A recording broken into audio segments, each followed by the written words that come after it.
नमस्कार दोस्तों, मेरा नाम है विजय कुमार। आप देख रहे हैं कॉमिक्स पिटारा चैनल को। तो चलिए दोस्तों, हम लोग कॉमिक्स पढ़ रहे थे डंकी गैंग, और इसका पहला पार्ट मैंने अपने चैनल पर अपलोड कर दिया है। पहले पार्ट में मैंने इस कॉमिक्स को 21 पेज तक कवर कर लिया था। अब इस पार्ट में इसके आगे कहानी को शुरू करते हैं।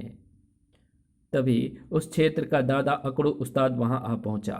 तो कौन है बे? अकड़ू दादा है नाम मेरा।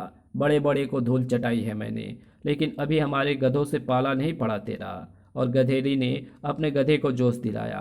बेटा ब्रूस ली, जरा इस अकड़ू को बता तो कि तू क्या चीज है। अगले ही पल ब्रूस ली अकड़ू की ओर लपका। ओए, गधे को क्यों भेज दिया है? ऐं अकड़ू को गधे से ऐसी किक की आशा सपने में भी नहीं थी। धाड़ है, और उसके गिरते ही ताड़। फिर ब्रूस ली लगातार बैक फिक्स लगाता चला गया। धाड़ ठक तड़ाक। अकड़ू का बैंड बज गया था। ओए बस कर मेरे बाप। आखिर बना लिया ना गधे को बाप। गधेड़ी ने अपने गधे को वापस बुला लिया। ओए अकड़ू, तेरी सजा ये है कि हमारे यहाँ रहने तक अब तू सड़क पर गधा बनकर खड़ा रहेगा। ठीक है। अकड़ू बन गया गधा। साला दादा बनता है। इसकी सारी अकड़ निकाल दी। डंकी गैंग सामने ही एक डिपार्टमेंटल स्टोर में घुस गया। डंकी गैंग आ पहुंचा है, हट जाओ। तभी हवलदार बहादुर दौड़ते हुए वहां आ पहुंचे। अये, यहाँ क्या हो रहा है? वहां उपस्थित लोग खुश हो गए। पुलिस आ गई, अब डंकी गैंग पकड़ा जाएगा। अये, डंकी गैंग? हवलदार बहादुर ने उन्हें जोर से डांटा। ओए चुप करो, पहले ये बताओ ये कौन है? ये भी गधा है। हवलदार बहादुर ने कुछ और ही समझा था। गधा यानी डंकी गैंग का सदस्य। अकड़ू के पीछे पहुंचकर उन्होंने लात जलाई। हवालात में सड़ा दूंगा साले। ठक। आ अकड़ू पहले ही झल्लाया हुआ था, लात खाकर वो और भी झल्ला गया। मोच उखाड़ दूंगा हवलदार के बच्चे। ओए, धोबी पाट लगाया अकड़ू ने। हाय साले, डंकी गैंग को तो पकड़ा नहीं, मुझे लात ठोक दी। तो तू कौन है फिर? मैं गधा नहीं, अकड़ू दादा हूँ। डंकी गैंग ने मुझे गधा बनाया था। मुझे तो छोड़ दे। नहीं, तुझे डंकी गैंग के पास भेजूंगा। ठक जू। अकड़ू की कीक ने उन्हें स्टोर के भीतर पहुंचा दिया। अबे मैं उड़ रिया हूँ। स्टोर में हवलदार बहादुर ने सीधा पांडा के गधे पर लैंड किया था। अये, ये क्या भला है? धम। ओए, मैं हवलदार बहादुर हूँ, हवालात में सड़ा दूंगा डंकी गैंग को। पांडा गिरा दे साले को। पांडा ने गधे को एड़ लगाई।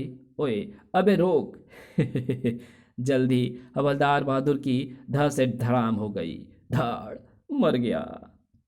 डंकी गैंग ने हवलदार बहादुर को घेर लिया। क्यों बे टिटरी पहलवान, हमें पकड़ने आया है तू?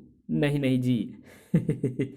तो फिर क्यों आया है रे चचेड़ी के बीच? वो जी, मैं तो आपके गधे की फोटो लेने आया था।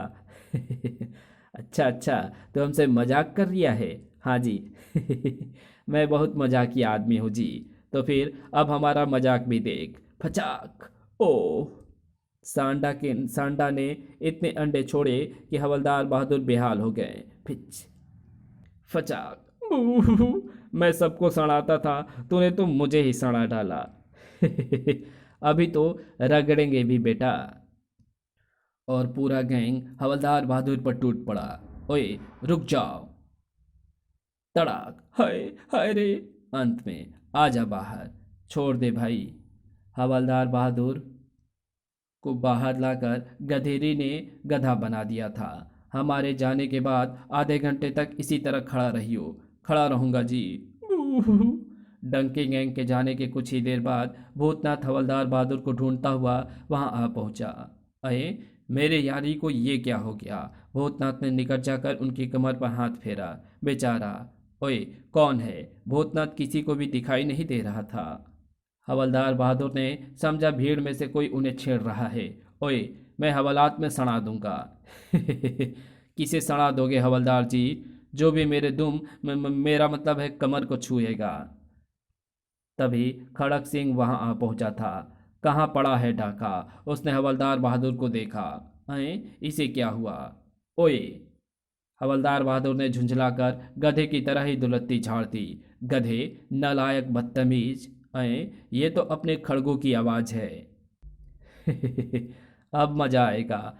जब ये दोनों मिलते हैं तो बड़ी खुरापात होती है। तुमने मेरे लात क्यों मारी? तुमने मेरे पिछवाड़े पर हाथ क्यों रखा था? तुम गधे क्यों बने हुए थे? घुर्र। गधा बनने पर कानूनी रोक है क्या? घुर्र। ये क्यों नहीं कहते कि तुम डंकी गैंग को पकड़ने यहाँ आए थे ताकि मुझे नीचा दिखा सको? नीचा तो आपको गधा गैंग दिखा चुका है सर जी। याद है, पैंट फट गई थी आपकी। सटअप। तुम इस केस से अलग रहोगे, समझे? तभी भूतनाथ ने हवलदार बहादुर का हाथ उठाकर खड़क सिंह के कंधे पर रख दिया। ओए! हवलदार बहादुर घबरा कर चिल्लाए थे। खड़क सिंह ने समझा हवलदार बहादुर उसे धमका रहा है। अफसर से बदतमीजी। घुर्र। भूतनाथ ने फिर हरकत कर डाली। अरे उई! मैं तुझे सस्पेंड कर दूंगा। मेरी नाक पकड़ता है। मैंने नहीं पकड़ी जी। तभी कमिश्नर साहब वहां आग पहुंच गए। आए, क्या हो रहा है यहाँ? सर, हवलदार ने मेरी नाक पकड़ रहा था। सर, मैंने नहीं पकड़ी। सटअप। मैं डंकी गैंग के विषय में पूछ रहा हूँ। डंकी गैंग तो लूटपाट मचाकर जा चुका है साहब। आपकी पुलिस निकम्मी है। हवलदार को भी गधा बना दिया था उन्होंने। ये मैं क्या सुन रहा हूँ? हवलदार तुम्हें गधा बना दिया था? नहीं जी, मैं तो खुद ही गधा बना था। खुद क्यों बने थे?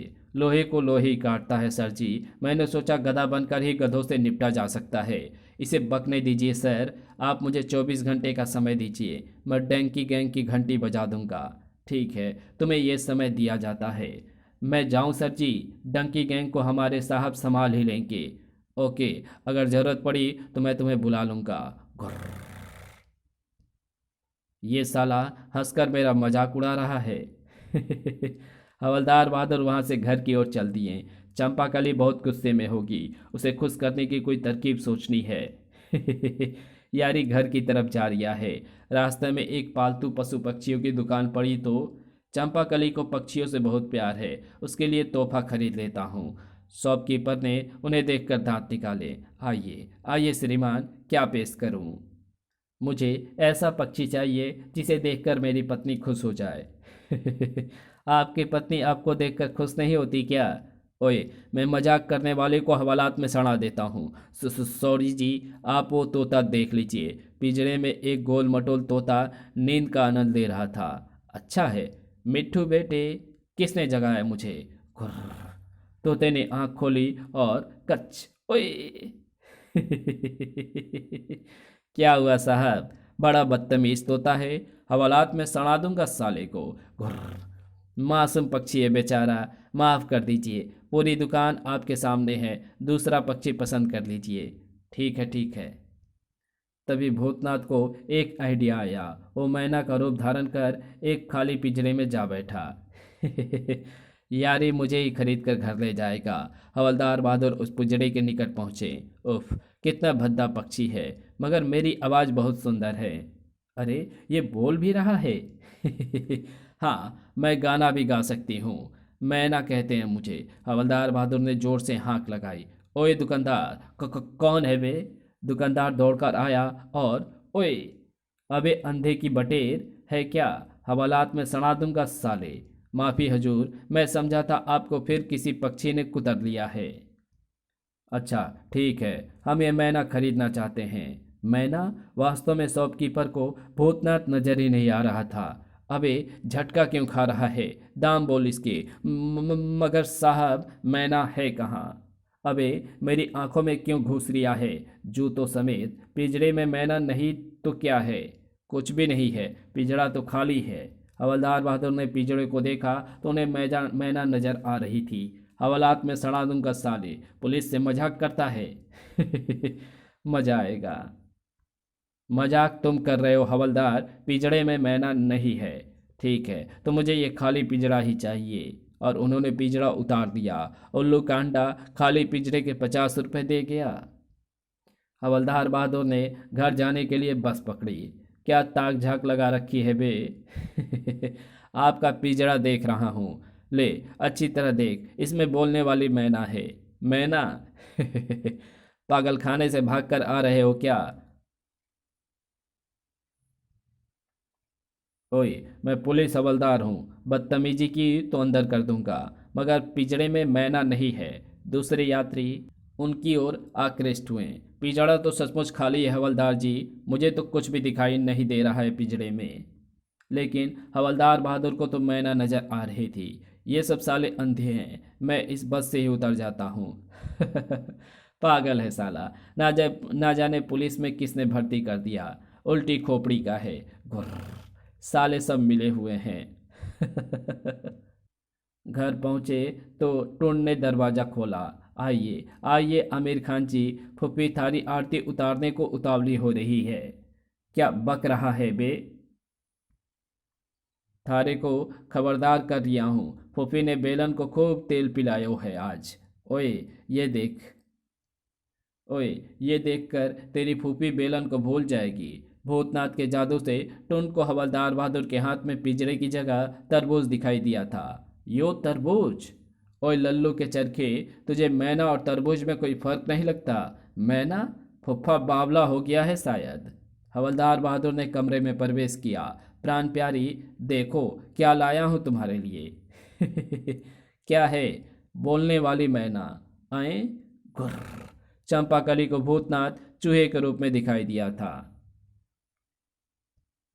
चूहा देखकर उछल पड़ी वो। चूहा, हटाओ इसे। ओए, चूहा नहीं मैना है, मैं बाहर निकाल कर दिखाता हूँ। नहीं। मगर हवलदार बहादुर ने पिंजरा खोल दिया और अब उन्हें भी चूहा दिखाई दिया था। अये, ई। चूहे से डरकर चंपाकली बिस्तर पर चढ़ गई। चूहा भी उसका पीछा करते हुए बिस्तर पर चढ़ गया और उसने कुछ देर तक चंपाकली को कत्थक नचाया। या उई। अये, मैना चूहा कैसे बन गई? तभी भूतनाथ अदृश्य हो गया। भाग गया। घुर्र, मैं तुम्हें नहीं छोड़ूंगी। और हो गई हवलदार की धुलाई। ठक, ताड़, धड़ाक। एक बार फिर दुड़की लगानी पड़ी हवलदार बहादुर को। आज तो ये मार ही डालेगी। तरबूज लाया था फुफ्फा। उधर खड़क सिंह काफी विचार करने के बाद एक निर्णय पर पहुंचा था। हवलदार ने ठीक ही कहा था, डंकी गैंग से निपटने के लिए गधा बनना पड़ेगा। उसी की तरकीब आजमा कर देखता हूँ। और उसने तुरंत ही कुछ गधों का प्रबंध कराया। हम लोग डंकी गैंग का रूप बनाकर शहर में निकलेंगे। मुझे विश्वास है कि कहीं ना कहीं असली गैंग से हमारा सामना जरूर होगा। फिर पुलिस पार्टी ने अपना हुलिया बदल डाला। सर जी तो बिल्कुल डाकू लग रहे हैं। सेटअप, गधों पर चढ़ जाओ सब। खड़क सिंह के नेतृत्व में निकल पड़ा पुलिस दल। मजा भी आ रहा है। कुछ ही देर में यह दल एक मार्केट में पहुंचा। डंकी गैंग भागो, गधे आ गए। मार्केट का एक चक्कर लगाओ और निकल चलो, इस तरह हमें पब्लिसिटी मिल जाएगी। तभी एक व्यक्ति चिल्ला उठा, ओए, इन गधों के पास हथियार नहीं है। अगले ही पल लोगों के मन का भय निकल चुका था। मारो सालों को। तड़ाक, हिन। फिर चारों ओर से पत्थरों की बरसात होने लगी। तड़ाक, ठक, ओए। एक पत्थर खड़क सिंह के गधे की थूथनी से टकराया। भागो सर जी, भीड़ पगला गई है। भीड़ ने उन्हें काफी दूर तक दौड़ाया। बहुत दूर जाने के बाद उल्लू के पट्टों ने हमें असली डाकू समझ लिया था। मेरी खोपड़ी फूट गई और मेरी कमर। आपने बहुत घटिया प्लानिंग की है जी। ओए, चुप करो। आप सभी अब डंकी गैंग को पकड़ने के लिए कष्ट भी उठाने पड़ते हैं। हमारा मिशन इसी तरह जारी रहेगा। हूँ, हमारा अफसर भी गधा ही है। ये कमबख्त हम सबको मरवाएगा। फिर विभिन्न स्थानों पर घूमता हुआ दल लाठी किसान के खेत में पहुंचा। खेत में लाठी सतर्क बैठा था। अब कोई गधा खेत में घुसा तो मेरे लठैत उसके घुटने तोड़ डालेंगे। खड़क सिंह को आने वाली मुसीबत का आभास नहीं था। इस खेत को पार कर दूसरी ओर चलो। इस कहानी को यहीं समाप्त करते हैं। इसके आगे कहानी पढ़ेंगे इसके पार्ट 3 में, तो मिलते हैं इसके तीसरे पार्ट में। तब तक के लिए बाय। अगर आपको ये वीडियो पसंद आई हो तो इस वीडियो को लाइक शेयर कमेंट ज़रूर कर देना। चैनल पर नया हो तो चैनल को सब्सक्राइब कर ऑल नोटिफिकेशन को सिलेक्ट ज़रूर कर लेना। Thanks for watching my videos.